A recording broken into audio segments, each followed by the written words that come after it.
နောက်တစ်ခုကတော့ကျွန်တော်တို့ဒီ account ဝင်ရတဲ့ပုံစံဖြစ်ပါတယ်ဒါကတော့ကျွန်တော်လောလောဆယ်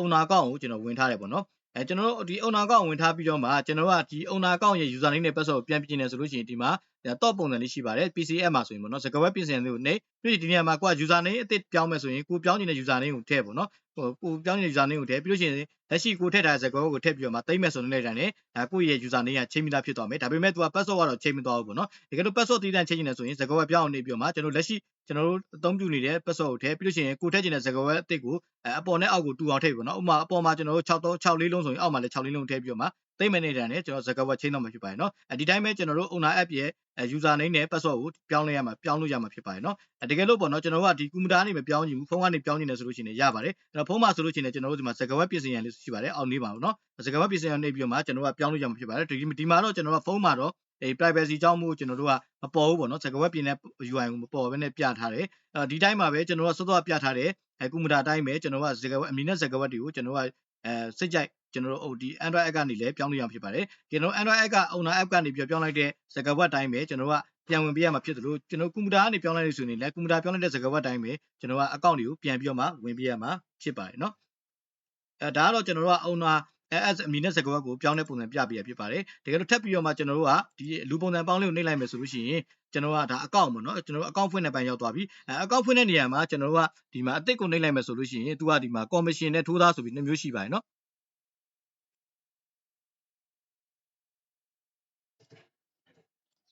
ကျွန်တော်ဒီမှာဆိုရင်တော့ Dian agent ရဲ့ပြီးလို့ရှိရင်ထိုးသားဆိုပြီးတော့မှကျွန်တော်သုံးခုရွေးပြီးတော့မှဖွင့်လို့ရပါတော့လောလောဆယ်ကျွန်တော်ကထိုးသားအကောင့်ကိုဖွင့်ပါမယ်ဒီနေရာမှာထိုးသားအကောင့်ဆိုတာကကျွန်တော်တို့ဒီ owner အနေနဲ့ပေါ့နော် admin အနေနဲ့ကိုယ့်စီမှာတိုက်ရိုက်လာထိုးတဲ့ထိုးသားရရှိရဆိုလို့ရှိရင်သူတို့ရဲ့အကောင့်ကိုဖွင့်ပေးပြီးတော့မှကျွန်တော်တို့ကတိုက်ရိုက်စီးရင်သွင်းပေးလို့ရမှာဖြစ်ပါတယ်နော်ဒီနေရာမှာတော့ကျွန်တော်တို့ကဒီတိုက်ရိုက်ထိုးသားဖြစ်တဲ့အခါကျတော့ကျွန်တော်ဒီနေရာမှာ password တွေပါထည့်ကြရမလို့ပေါ့နော်အဲ့တော့ကိုထည့်ခြင်းတဲ့ထိုးသားနာမည်ကိုကျွန်တော်တို့ကဒီနေရာမှာထည့်ပြန်ဖြစ်ပါတယ်ဒီနေရာမှာကျွန်တော်ကကြော်ကြီးဆိုပြီးထည့်လိုက်ပါမယ်နော်ပြီးလို့ရှိရင်ကျွန်တော်တို့ဒီနေရာမှာတကယ်လို့ပေါ့နော်ကြော်ကြီးကကျွန်တော်တို့ကဒါသူက 2D ပဲတင်တာတီးတန့်ဆိုရင်တော့ 3D ကိုဖြုတ်ပြီးထည့်လို့ရတယ်တကယ်လို့သူက 3D ပဲတင်တဲ့တီးတန့်ဆိုရင်တော့ 2D ကိုဖြုတ်ပြီးတော့မှထည့်လို့ရတယ်ပေါ့နော်တကယ်လို့ 2D ရော 3D ရောနှစ်မျိုးစလုံးတွက်ဆိုနှစ်မျိုးစလုံး match ပေးထားလို့ရပါတယ်ဒီနေရာမှာပြီးရင်ကျွန်တော်တို့ဒီကြော်ကြီးကိုပေးမယ် 2D commission 2D ရဲ့အရောစားကိုတတ်မှတ်ရမယ်ပြီးလို့ရှိရင်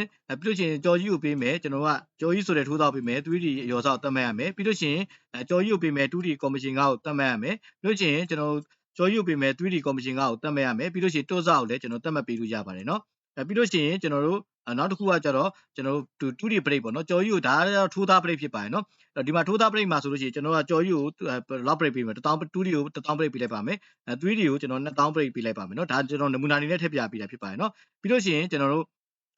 အချက်လက်တွေကုန်ဖြည့်ပြီးသွားလို့ရှိရင်တော့ကျွန်တော်တို့3ရန်ဆိုတာလေးနှိပ်လိုက်ပါမယ်เนาะဒါဆိုလို့ရှိရင်ကျွန်တော်တို့ဒါထိုးသားအကောင့်တင်ပြီးတော့ပါပြီဒါကကျွန်တော်တို့ကဒီထိုးသားအကောင့်ဖြစ်ပါတယ်ဒါရဲ့ထိုးသားအကောင့်ဖြစ်ပါတယ်เนาะအဲ့တော့ထပ်ပြီးတော့မှကျွန်တော်တို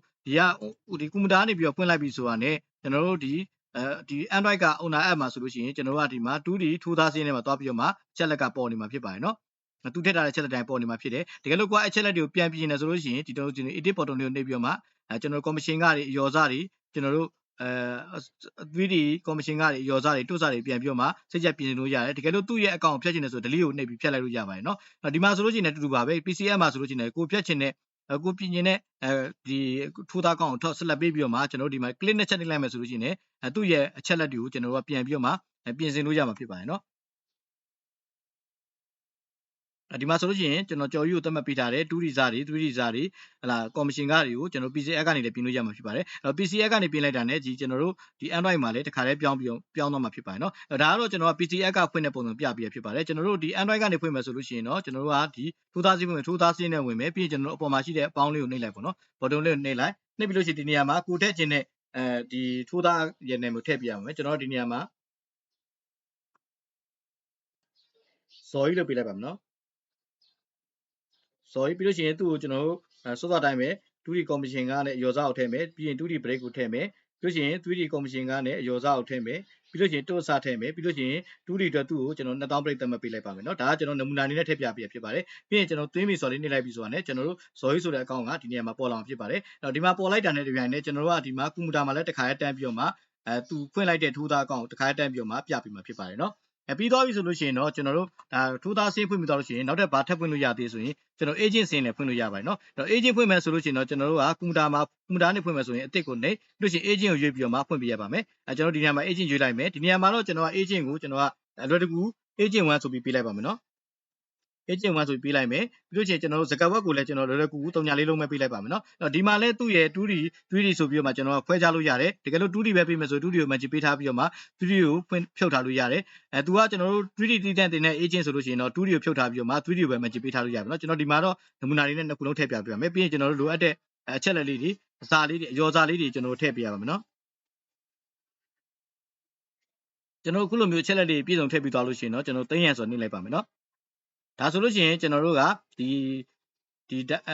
PC app ကနေပြီးတော့မှကျွန်တော်တို့ agent စင်ဖွင့်လိုက်ပါပြီအဲ့တော့ agent စင်ကိုဖွင့်မယ်ဆိုရင်ကျွန်တော်ဒီမှာလောလောဆယ်တော့မပေါ်ဘူးပေါ့နော်ဘာလို့မပေါ်လဲဆိုတော့ဒီမှာထိုးသားကိုယူထားလို့ဖြစ်ပါတယ်အဲ့တော့ကျွန်တော် agent ကိုပြောင်းလိုက်ပါမယ်နော်ဒါဆိုရင်ကိုဖွင့်လိုက်တဲ့ agent စင်လေးဒီမှာပေါ်လာမှာဖြစ်ပါတယ်အဲ့တော့ကျွန်တော်တို့ဖုန်းမှာဆိုလို့ရှိရင်ကျွန်တော် agent စင်နဲ့ဝင်ကြည့်လိုက်မယ်ဆိုလို့ရှိရင်ကွန်ပျူတာဘက်ကနေဖွင့်ထားတဲ့ agent စင်ကိုဒီမှာပြပေးနေမှာဖြစ်ပါတယ်နော်အဲ့တော့ဒီတိုင်းပဲကျွန်တော်တို့ကဒီ agent ကိုပြန်ပြင်နေဆိုရင် edit ကိုနှိပ်ပြီးတော့မှအချက်လက်တွေကိုပြန်ပြီးတော့မှပြင်ဆင်လို့ရပါတယ်အဲ့တော့ကွန်ပျူတာနဲ့ပြင်နေဆိုလို့ရှိရင်ကိုပြင်နေတဲ့ကွန်ပျူတာမှာကိုပြင်နေတဲ့ agent နာမည်ကိုနှစ်ချက် click နှစ်ချက်နေပြီးတော့မှကျွန်တော်အချက်လက်တွေပြန်ပြင်လို့ရမှာဖြစ်ပါတယ်အဲ့တော့ကျွန်တော်တို့ဖုန်းကနေဖွင့်မယ်ဆိုလို့ရှိရင်လည်းကျွန်တော်တို့ကအပေါ်မှာရှိတဲ့ပေါင်းလေးကိုနှိပ်ပြီးတော့မှကျွန်တော်တို့အချက်လက်တွေဖွင့်လို့ရတယ်ဒီမှာတော့မပေါ်ဘူးပေါ့နော်မပေါ်ပေမဲ့လည်းကျွန်တော်တို့စောစောကထိုးသားအကောင့်ဖွင့်တဲ့အတိုင်းပဲကျွန်တော်တို့ agent ရဲ့အမည်စကားဝက်ထည့်မယ်ပြီးလို့ရှိရင်ကျွန်တော်တို့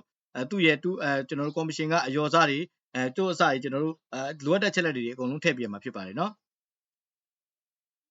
agent ကောင်ကိုကျွန်တော်ဖုန်းကနေပြီးတော့မှဖွင့်လိုက်ပါမယ်ဖွင့်လိုက်တဲ့အချိန်မှာကျွန်တော်ဒီမှာဖုန်းမှာ agent ကောင်လေးပေါ်လာပါပြီအဲ့တော့ဒီမှာဖုန်းမှာပေါ်လာတဲ့များကျွန်တော်တို့ဒီကွန်ပျူတာမှာလည်းကျွန်တော်တို့ agent ကောင်လေးပေါ်လာတာကိုမြင်ရမှာဖြစ်ပါတယ်နော်အဲ့တော့ထပ်ပြီးတော့မှကျွန်တော်တို့ဘာထပ်ပြီးတော့မှဖွင့်ဘယ်အကောင့်တွေထပ်ဖွင့်လို့ရတယ်လို့ဆိုရင်ကျွန်တော်တို့ PC ကနေပြီးတော့ကျွန်တော်ဒိုင်စင်းဖွင့်လို့ရပါတယ်အဲ့တော့ဒိုင်စင်းဖွင့်မယ်ဆိုလို့ရှိရင်အတစ်ကိုနှိပ်ပြီးတော့မှဒိုင်ကိုရွေးပြရပါမယ်ဒါကတော့ကျွန်တော်တို့ကဒိုင်စင်းဆိုတာကကိုကာသီးတွေကြုံခွက်တွေကိုကျွန်တော်ကပြန်ကာဖို့အတွက်ကိုယ့်ရဲ့အပေါ်ဒိုင်ကိုနာမည်ကိုထည့်ပြမှာဖြစ်ပါတယ်နော်ဒီနေရာမှာကျွန်တော်က admin ဆိုပြီးတော့ပဲကျွန်တော်အလွယ်တကူပေးလိုက်ပါမယ်နော် admin 1ဆိုပြီးပေးလိုက်မယ်ပြီးရင်ကျန်တာတွေကတော့ကျွန်တော်တို့စောစောထုံးစံတိုင်းပဲ 2D select ပေးတာတွေအယောစတွေတွတ်စတွေထည့်တာတွေ commission ကထည့်တာတွေကိုကျွန်တော်ကဒီဒိုင်ကပေးတဲ့အယောစတွေတိုင်း commission ကတွေတိုင်းပဲကျွန်တော်တို့ကထည့်ပြရမှာဖြစ်ပါတယ်နော်ဒီနေရာမှာဒိုင်စင်းဖွင့်တဲ့အခါမှာကျွန်တော်တို့ password ထည့်စရာမလိုပါဘူးဘာလို့ဆိုတော့ကျွန်တော်ကဒီကိုယ့်အပေါ်ဒိုင်စင်းကိုတီးတန့်ကျွန်တော်ကကိုယ့်ရဲ့အစင်းစရာကိုကြည့်ဖို့အတွက်ပဲတီးတန့်ဖြစ်တဲ့ခါကျတော့သူ့ကိုကျွန်တော်က password တွေပါထည့်ပြီးဖို့မလိုဘူးပေါ့နော်အဲ့တော့ကျွန်တော်တို့ကွန်ပျူတာနေပြီးတော့မှကျွန်တော်ဒိုင်စင်းကိုထည့်လိုက်ပါမယ်ထည့်ပြီးသွားတဲ့အချိန်မှာလည်းသူကဒီမှာမပေါ်ဘူးပေါ့နော်ဘာလို့ဆိုတော့ကျွန်တော် agent ကိုရေးထားတော့မပေါ်တာဖြစ်ပါတယ်ကျွန်တော်ဒိုင်ကိုရေးလိုက်မယ်ဆိုရင်တော့စောစောကျွန်တော်ဖွင့်ထားတဲ့ဒိုင်စင်းပေါ်နေမှာဖြစ်ပါတယ်နော်ဒီဒိုင်စင်းချက်လက်ကိုပြင်နေတယ်ဆိုလို့ရှိရင်လည်း click နဲ့ချက်နေပြီးတော့မှကျွန်တော်ဒိုင်စင်းချက်လက်တွေကိုပြန်ပြီးတော့မှပြင်ဆင်လို့ရပါမယ်အဲ့တော့ကျွန်တော်တို့ဒီဖုန်းမှာဆိုလို့ရှိရင်လည်းဒါကျွန်တော်က 2D အတွက်ဒိုင်စင်းဖွင့်လိုက်တဲ့အခါကျတော့ 2D ဒိုင်စင်းမှာလည်းကျွန်တော်တို့ပေါ်နေမယ်ပြီးလို့ရှိရင်ကျွန်တော်တို့ဒါ 3D ပါထည့်ဖွင့်ထားဆိုရင်ကျွန်တော် 3D ဒိုင်စင်းထဲမှာပါစောစောစင်းကဒိုင်စင်းကပေါ်နေမှာဖြစ်ပါတယ်နော်ကျွန်တော်တို့ဒါ 2D ရော 3D ရောအချက်လက်ထည့်ထားတဲ့ခါကြောင့်မို့ကျွန်တော်ဒိုင်စင်းမှာဆိုရင် 2D ရော 3D ရောနှစ်ခုစလုံးပေါ်နေမှာဖြစ်ပါတယ်နော်ဒါကတော့ကျွန်တော်တို့ကဒါဒီဒိုင်စင်းကိုလည်းကျွန်တော်တို့ကဒီ Android app ကနေပြီးတော့မှဒီအပေါင်းလေးနေပြီးတော့မှကိုယ်စိတ်ကြိုက်ကျွန်တော်ဖွင့်လို့ရပါတယ်အဲ့တော့ဒီမှာဆိုလို့ရှိရင်လည်းကျွန်တော်ကဒိုင်အမည်ပေါ့နော်ဒီဖုန်းမှာဆိုလို့ရှိရင်လည်းကျွန်တော်ဒိုင်အမည်ကိုကျွန်တော်ထည့်လို့ရတယ်ကျွန်တော် admin 2ဆိုပြီးထည့်လိုက်ပါမယ်ပြီးရင်ကျွန်တော်တို့သူက 2D ဘယ်လောက်ပေးလဲပြီးလို့ရှိရင်ကျွန်တော် 3D ဘယ်လောက် sorry ကျွန်တော်တို့ 2D ရဲ့အယောစားဘယ်လောက်ပေးလဲသတ်မှတ်ပေးရပါမယ်ဒီနေရာမှာတစ်ခုသတိထားမှာကျွန်တော်ကဖုန်းမှာဖွင့်တဲ့အခါကျရင်ကျွန်တော် 2D ဒိုင်စင်းဆိုရင် 2D ထဲမှာသွားထည့်ပေးရမယ် 3D ဒိုင်စင်းဖွင့်မယ်ဆို 3D ထဲမှာသွားပြီးတော့မှတည်တံ့ဖွင့်ပြမှာဖြစ်ပါတယ်เนาะကျွန်တော်ဒီမှာကတော့ကျွန်တော်ကဒီအချက်လက်လေးပေါ်မူတည်ပြီးတော့မှကျွန်တော်တို့ဒါ 2D ဖွင့်တာ 2D ပေးထားရင် 2D ပဲတည်တံ့ဖွင့်ပေးမယ် 3D ပေးထားရင် 3D တည်တံ့နှစ်ခုလုံးပေးထားရင်နှစ်ခုစလုံးကိုဒီပိုင်းနဲ့ဖွင့်မှာဖြစ်ပါတယ်ဖုန်းမှာကတော့ကျွန်တော်ဒီပိုင်းနဲ့ဖွင့်မပေးဘဲနဲ့ကျွန်တော်တို့ဖွင့်ကျင်တဲ့ဒိုင်စင်းကိုကျွန်တော်ကသွားပြီးတော့မှဒီ 3D ဆို 3D ဒိုင်စင်းကိုကျွန်တော်ကထည့်ပြမှာဖြစ်ပါတယ်เนาะဒီမှာဆိုရင်တော့ကျွန်တော်တို့ကျွန်တော်ဖုန်းမှာအတိုင်းပဲကျွန်တော်တို့ 2D မှာပေးထားတဲ့အတိုင်းပဲကျွန်တော်တို့ကဒိုင် admin နာမည်ကိုဒိုင်နာမည်ကိုတူတူပေးလိုက်ပါမယ်เนาะပြီးရင်ကျွန်တော်တို့သိမ်းမယ်ဆိုနေလိုက်ပါမယ်เนาะဒါဆိုလို့ရှိရင်ကျွန်တော်တို့ဖုန်းမှာဒိုင်စင်းသတ်မှတ်ပြီးတော့ပါပြီဖုန်းမှာဒိုင်စင်းသတ်မှတ်ဆိုရင်ဒီမှာလည်းတစ်ခါတန်းပြီးတော့ပေါ်နေမှာဖြစ်ပါတယ်เนาะဒီမှာဆိုလို့ရှိရင်ဒါက 2D အတွက်ပါတယ်ဒီမှာဆိုရင် 3D အတွက်ပေါ်နေမှာဖြစ်ပါတယ်เนาะဒါကတော့ကျွန်တော်တို့ကဖုန်းနဲ့ကွန်ပျူတာနေပြီးတော့မှဒိုင်စင်းသတ်မှတ်တဲ့ပုံစံကိုပြပြတာဖြစ်ပါတယ်เนาะဒါဆိုလို့ရှိရင်တော့ကျွန်တော်တို့ဒါကျွန်တော်တို့ဒီ